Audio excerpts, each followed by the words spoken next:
හැමදාම අනුන් යටතේ වැඩ කරන්නද ඔයාලත් හිතන් ඉන්නේ. Tamanටම කියලා ආදායමක් ගෙදර ඉඳන් හිතේ හැටියට හදාගන්න පුළුවන් ක්‍රමයක් තියෙනවා නම් කොච්චර හොඳද? Taman කිසිම වැඩක් කරන්නේ නැතුව අනිත් අය Taman වෙනුවෙන් වැඩ කරලා ගෙදරටම Tamanගේ සල්ලි ටික ගෙවනවා නම්, ගෙදරටම Tamanගේ චෙක් එක ගෙවනවා නම් කොච්චර හොඳද? ඉතින් මං අද ඔයාලට පෙන්නන්නම් ඒ විදිහට නිකම්ම ගෙදර ඉඳලා ගෙදරටම සල්ලි ලැබෙන එක ක්‍රමයක්. ඉතින් මේක මං හිතන්නේ ලංකාවේ ගොඩක් අයට වැදගත් වීඩියෝ එකක් වෙයි. මේ වීඩියෝ එක බලලා අනිවාර්යෙන්ම ඔයාලගේ අදහස පහළ කමෙන්ට් එකක් විදිහට දාන්න. එහෙනම් අපි යමු දැන් වීඩියෝ එකට. ඔයාලට පේනවා මගේ අතේ තියෙනවා චෙක් දෙකක්. මේ චෙක් දෙකක් ආවේ කොටස් වෙළඳ පොලේ මුදල් ආයෝජනය කරපු නිසා. ඉතින් අපි බලමු මේ චෙක් දෙකේ තියෙන මුදල් ප්‍රමාණය කීයද? ඒ වගේම මොනවද මේ සමාගම් කියලා. ඉතින් මේ විදිහට ඔයාලට ලාභාංශ මුදලක් ලබා ගන්න පුළුවන් වෙන්නේ ඔයා කොටස් වෙළඳ පොලේ තියෙන සමාගම් වල මුදල් ආයෝජනය කරොත්. සාමාන්‍යයෙන් ලෝකේ ඉන්න ගොඩක් පුද්ගලයෝ කැමති Tamanට ගෙදර ඉඳන් මුදලක් හොයාගන්න පුළුවන් ක්‍රමයක් තියෙනවා නම්. ඒ වගේම දිගටම තමන්ගේ ජීවිත කාලෙම තමන්ට මුදලක් ලැබෙන ආකාරයක් තියෙනවා නම්. ඉතින් මෙන්න මේ කොටස් වෙළඳ පොලේ තියෙන සමාගම් අපි මිලදී ගත්තම ඒවා ලාභාංශ දෙන සමාගම් නම් අපිට වසර ගණනාවක් මෙන්න මේ විදිහට අපිට ලාභාංශ විදිහට මුදල් ලබා දෙනවා. ඉතින් මෙන්න මේ චෙක් එකේ මේ කොටස මට ලැබිලා තියෙන්නේ People's Insurance සමාගමෙන්. ඉතින් ඔයාලට මගේ මේ වගේ තව කලින් කරපු වීඩියෝස් බලන්න ඕන නම් පහළ description එකේ වීඩියෝ ටික තියෙනවා my investing වීඩියෝ මාලාව යටතේ. ඒ වීඩියෝ ටික පිළිවෙලට බලන්න. ඔයාලට තවත් මේ වගේ වැදගත් වීඩියෝ බලන්න පුළුවන්. ඉතින් මේකෙදි මට People's Insurance සමාගමේ කොටස් 4878කට මට ලැබිලා තියෙනවා එක කොටසක් වෙනුවෙන් 75ක ලාභාංශයක්. ඉතින් මේකේ සඳහන් වෙනවා මේ ඩිවිඩන්ඩ් එක කාර්තුමේ ඩිවිඩන්ඩ් එකක් කියලා. ඒ කියන්නේ තව ඩිවිඩන්ඩ්ස් ලැබෙන්න පුළුවන් කියලා. මේකේ මේ ඩිවිඩන්ඩ් එකේ වටිනාකම වෙන්නේ රුපියල් 3146.31. ඉතින් මේකේ මුලින් වටිනාකම තිබිලා තියෙනවා රුපියල් 3658.50ක්. ටැක්ස් විදිහට අඩු වෙලා තියෙනවා රුපියල් 512.19ක්. ඊට පස්සේ ඉතුරු වෙලා තියෙන්නේ රුපියල් 3146.31. ඔයාලා හිතනවා ඇති මේ People's Insurance එකේ මට මේ චෙක් එක ආවේ මේ 2019 දෙසැම්බර් 31 අවසන් වර්ෂය සඳහා විතරද කියලා. ඔයාලට පෙන්නන්න මම People's Insurance වල කලින් මට ලැබිලා තියෙන චෙක් වල විස්තර මේ තියෙන්නේ මට 2016 දෙසැම්බර් 31 ලැබිච්ච චෙක් එකක්.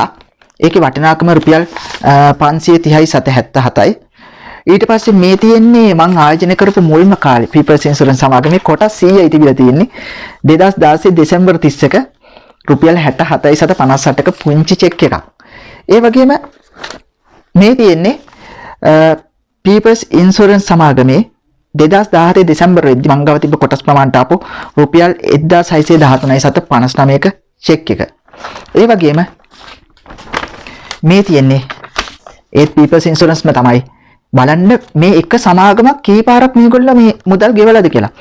මේකත් 2016 දෙසැම්බර් 31 ඉවර වෙච්ච වර්ෂය සඳහාම තමයි රුපියල් 530ක චෙක් එකක්. එතකොට හිතන්න මේ අවුරුදු කිහිපෙට මේ සමාගම ලාභාංශ කීපාරක් ගෙවලා තියෙද? මේ ඔක්කොම තමන්ගේ මුදල් විදිහට බැංකු ගිණුමට එකතු වෙනවා. ඉතින් ඒකයි කොටස් වෙළඳ පොලේ මේ ලාභාංශ ගෙවන සමාගම් මිලදී ගන්න කියලා කියන්නේ. හරි. දැන් අපි අනිත් චෙක් එක දිහාට හැරෙමු. අනිත් චෙක් එක මොන සමාගමේද කියලා බලමු. මේ හැම සමාගමකින්ම අපිට ලාභාංශ ලැබෙනවා. සාමාන්‍යයෙන් මට අවුරුද්දකට මේ වගේ චෙක් විශාල ප්‍රමාණයක් ලැබෙනවා. ඒකට හේතුව මම ලාභාංශ ගෙවන සමාගම් පමණයි මිලට අරන් තියෙන්නේ. ඉතින් එක සමාගමක් සමහර ලාවට 3-4 පාර ලාභාංශ ගෙවනවා. දැන් මේක ලැබිලා තියෙන්නේ ෂෙවරෝන් ඩුප්ලිකේට් සමාගමෙන්. මගේ ඒ සමාගමේ නම් මගේ කොටස් පොඩි ප්‍රමාණයක් තියෙන්නේ. ඉතින් කොටස් 341ක් වගේ තියෙන්නේ. මට ඒකට ලැබිලා රුපියල් 682ක්. මේ සමාගමෙනුත් මට කලින් ලාභාංශ ලැබිලා තියෙනවා අවස්ථා ගණනාවකදී. ඉතින් අපි බලමු ඒකට අදාළ චෙක් ටික මේ තියෙන එකක් 2016 දෙසැම්බර් 31 රුපියල් 34.65 පුංචි එකක්. ආයෙත් තොරතුරු පේනවත් ඇත්ත සමහරට.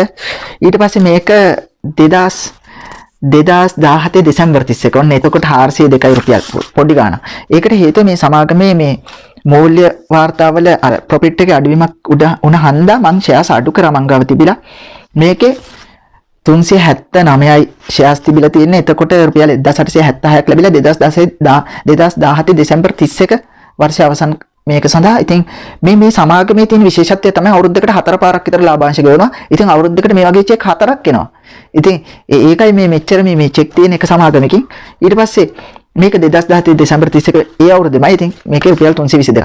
එතකොට ඔය ඒ සමාගම් වල මට ලැබිච්ච ලාභාංශ. ඊට පස්සේ තව සමාගම් තියෙනවා මේ TJL කියන කම්පැනි එක. මේ TJL කම්පැනි එකේ මට තියෙනවා කොටස් 8501ක්. මේ සමාගමේ මට ලාභාංශ විදිහට මේ අවුරුද්දේ 2020 පෙබරවාරි 27 වෙනිදා මට ලැබුණා රුපියල් 11051ක්. ආල්ට පේනවද දන්නේ තොරතුරු රුපියල් 11051ක් ලැබුණා. එතකොට මේ සමාගමෙම 2018 මාර්තු 31 ලැබිලා තිනවා රුපියල් 5370ක් TJ ලංකා සමාගම. එතකොට මේ සමාගමෙම 2017 මාර්තු 31 මට ලැබිලා තියෙන රුපියල් 10626ක්. එතකොට මේ සමාගමේ තව මෙතන කොටසක් විතරයි තියෙන්නේ. තව ලාභාංශ ලැබිලා තියෙනවා. අවුරුද්දකට දෙපාරක් වගේ මේ සමාගම ලාභාංශ ගෙවනවා. එතකොට හිතන්න මේ වගේ අතිවිශාල මුදලක් ඔයාලට ගෙන්න ගන්න කැමති නැද්ද?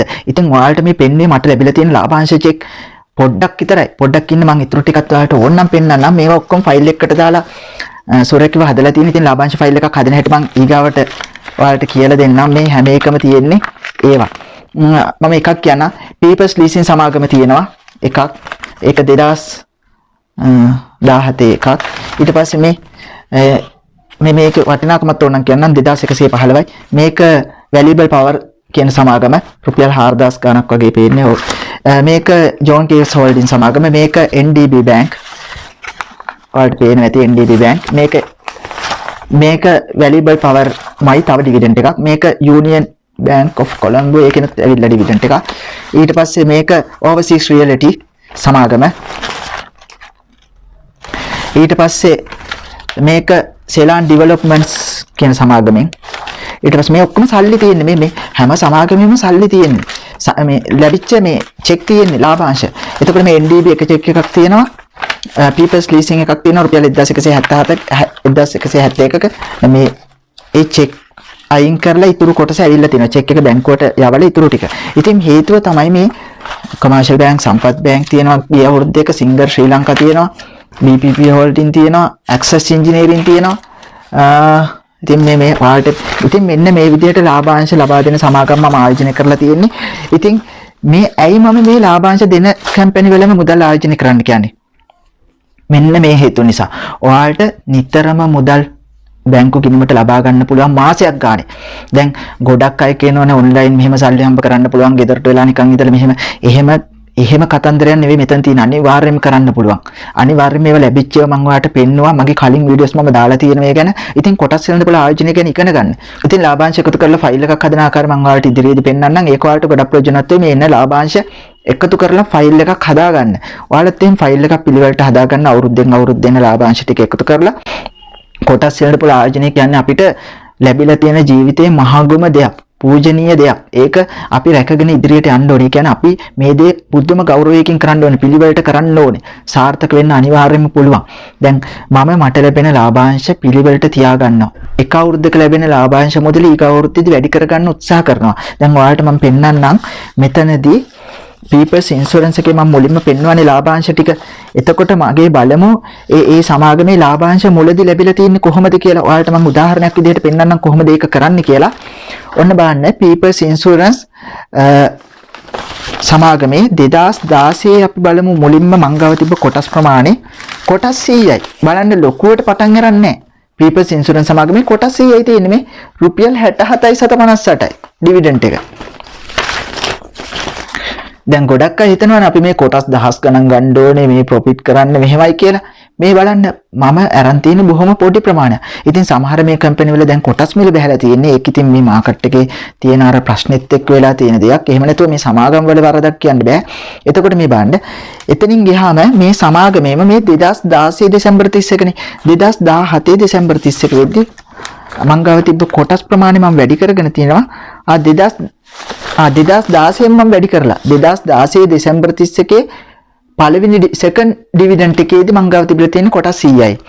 2016 ෆයිනල් ඩිවිඩන්ඩ් එක වෙද්දිම මම කොටස් ගන්න 2359 කරලා වැඩි කරලා. ඒ මොකද හේතුව මේක හොඳින් ලාභාංශ ගෙවන සමාගමක් නිසා. ඒ වගේම මේකේ ප්‍රොෆිට් එක වැඩි වෙමින් පැවතුන නිසා මම කොටස් ප්‍රමාණය ඒ කාලෙ වෙද්දිම වැඩි කරලා. එතකොට මේ 2016 දෙසැම්බර් 31 නේ බලමු 2017 දෙසැම්බර් 31 වෙද්දිත් බලන්න මම කොටස් එකක්වත් වැඩි කරලා නැහැ. බලන්න ඒකට හේතුවත් මම කියන්නම් මම බොහෝ දුරට මේ සමාගමේ මම හිතන විදිහට මම මිලදී ගත්ත ප්‍රමාණයට වඩා මේ කොටස් වල මිල එතකොට ඉහළින් තිබිලා තියෙන්නේ. එතකොට මම මේ කොටස් අරගෙන නැහැ තවත්. ඇයි හේතුව? එතකොට මගේ ඇවරේජ් ප්‍රයිස් එක උඩට එනවා. ඇවරේජ් ප්‍රයිස් එක උඩට ආපුවම මට ඒක බලපානවා මගේ ආයෝජනය සාර්ථක කරගන්න ඒක අපහසුතාවයක්. ඒත් බලන්න 2019 දෙසැම්බර් 31 වෙද්දී මම කොටස් ප්‍රමාණය වැඩි කරා. කොටස් ගන්න 2359 ඉඳලා මම කොටස් ගන්න 4878 කරා. ඇයි හේතුව? එතකොට පීපල්ස් ඉන්ෂුරන්ස් සමාගමේ කොටස් මිල බැහැපු අවස්ථාවක් එන්නේ නැති. එතකොට මම මේ කොටස් ප්‍රමාණය වැඩි කරලා තියෙනවා. එතකොට ඇවරේජ් එක පහළට එනවා. ඒ වගේම ලාභාංශ ප්‍රමාණය වැඩි වුණා. ඉතින් අපි එකම ලාභාංශ මෙතන ගන්න පුළුවන් නම් හොඳයි. මේකේ අවුරුද්දකට ලාභාංශ 3ක් විතර ලැබෙනවා වෙලාවකට මේ ඒ හන්ද මේ චෙක් ඔක්කොම එකතුව ලැබෙන්න ඕනේ. සාමාන්‍ය මේ කම්පැනි එකෙන් මට රුපියල් 10000ක විතර ඩිවිඩන්ඩ්ස් ලැබෙනවා. ඉතින් මේ 3000 ගාන කියන්නේ මේක 3141 කියන්නේ එක ඩිවිඩන්ඩ් එකක් විතරක්. එතකොට මේ වගේ ඩිවිඩන්ඩ් තව දෙකක් මේකට එකතු වෙන්න ඕනේ. එක්කෝ තව එකක් මේකට එකතු වෙන්න ඕනේ. ඒ කියන්නේ අවුරුද්දකට මේ සමාගමත් දෙපාරක් හරි තුන් පාරක් හරි ලාභාංශ ගෙවනවා. එතකොට මට මාසෙකට සාමාන්‍ය ලාභාංශ චෙක් දෙකක් විතර ලැබෙනවා අනිවාර්යයෙන්ම. ඒකෙන් මම ඔයාලට කියන්නේ මේ වගේ අතිරේක ආදායමක් හැම කෙනෙක්ටම හදා ගන්න පුළුවන්. මේ ලැබෙන දේවල් මම ඔයාලට පෙන්වන්නේ මේ මට මේක පෙන්වුවා කියලා ඇත්තටම කිසි ප්‍රයෝජනයක් නැහැ. හැබැයි මේ පෙන්වන්නේ තාම ආයෝජනය කරපු නැති කෙනෙක් ඉන්නවනේ මේක කරන්න පුළුවන්. කොටස් වල මිලේ ඉහළ පහළ යන එක අපිට පාලනය කරන්න බෑනේ. අපි විකුණුවේ නැත්තම් අපිට ඒක ගැටලුවක් නැහැනේ. ඒ වුණාට ඔයාලා හිතන්නේ මේ වගේ ලාභාංශයක් අරගෙන ඔයාලට ආයෝජනය කරන්න පුළුවන් නම් ලාභාංශ මුදල ටික ටික වැඩි කරගන්න පුළුවන් නම් ඔයාලට පුළුවන් සාර්ථක ආයෝජකයෙක් වෙන්න. මොකද මේ ලැබෙන ලාභාංශ මම කරන්නේ නැවත ආයෝජනය කරන එක. මම මේවා මේ අර ලැබුණ හැම මුදලක්ම මම කරේ නැවතත් ඒවා ආයෝජනය කරපු එක. ඒ නිසා ඔයාලා කිසිම වෙලාවක හිතන්න එපා මේක අසාර්ථක ආයෝජනයක් කියලා. මේක ඉතාම සාර්ථක ආයෝජන මාර්ගයක්. මේක මගේ ජීවිතයේදී මට ලැබුණ මහඟුම ආයෝජන මාර්ගයක්. මට ලැබුණ ඉතාම වැදගත් ආයෝජන මාර්ගයක්. මට ඒක මුල් කාලෙම තේරුණා හන්ද තමයි මම මේ හැමදේම ඔයාලට කියලා දෙන්න උත්සාහ කරේ. මේක මේ ලැබෙන මුදල් ප්‍රමාණය මේ ලැබෙන දේවල් ගැන ඔයාලම ආයෝජනය කරලා බලන්න පුළුවන්. මේවා බොරු නෙවෙයි කියලා. මේක මේ හැමදේම පෙන්වන්නේ මේක කරන්න පුළුවන් දෙයක් කියලා ඔයාලට පෙන්වන්න. ඒ වගේම තවත් දෙයක් ඔයාලට කියන්න ඕනේ. කොටස් වෙන පොලේ ලාභාංශ දෙන සමාගම් තෝරගද්දී පොඩ්ඩක් ඔයාලා බලන්නේ ලාභාංශ ලබා දීලා තියෙන සමාගම් වල අතීතයේදී අවුරුදු 10ක්වත් එක දිගට ලාභාංශ දීලා තියෙනම් මේ ආර්ථිකයේ විවිධ අවස්ථා වලත් ඒ සමාගම් වලට ඔරොත්තු දෙමින් ඒ ලාභාංශ ගෙවන්න පුළුවන් වෙලා තියෙනවා නම් අනිවාර්යයෙන් මේ සමාගම් ඉදිරියේදී ලාභාංශ දෙයි.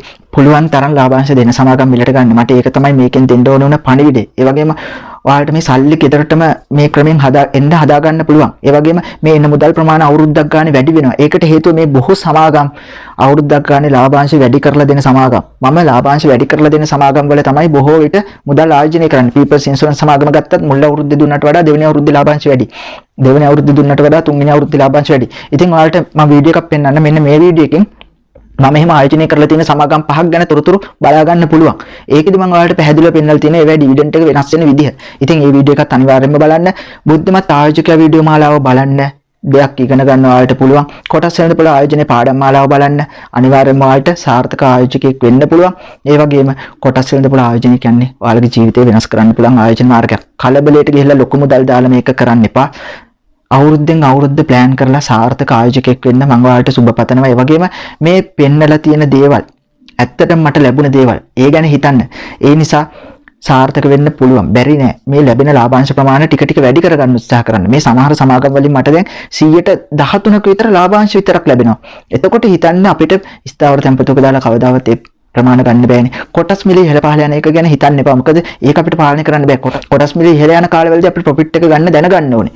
ඒක ක්‍රමානුකූලව කරන ආකාරය ගැන මම වීඩියෝ වලට ගෙනහලා තියෙනවා. ඉතින් මේ ළඟදී දාපු වීඩියෝ එකත් ඔයාලට බලන්න පුළුවන්. ඊයේ දිනේ දැන් මේක. ඉතින් මේ වීඩියෝ එක බලන්න පහළ ඩිස්ක්‍රිප්ෂන් එකේ මම ලින්ක් ඔක්කොම දාලා තියෙනවා.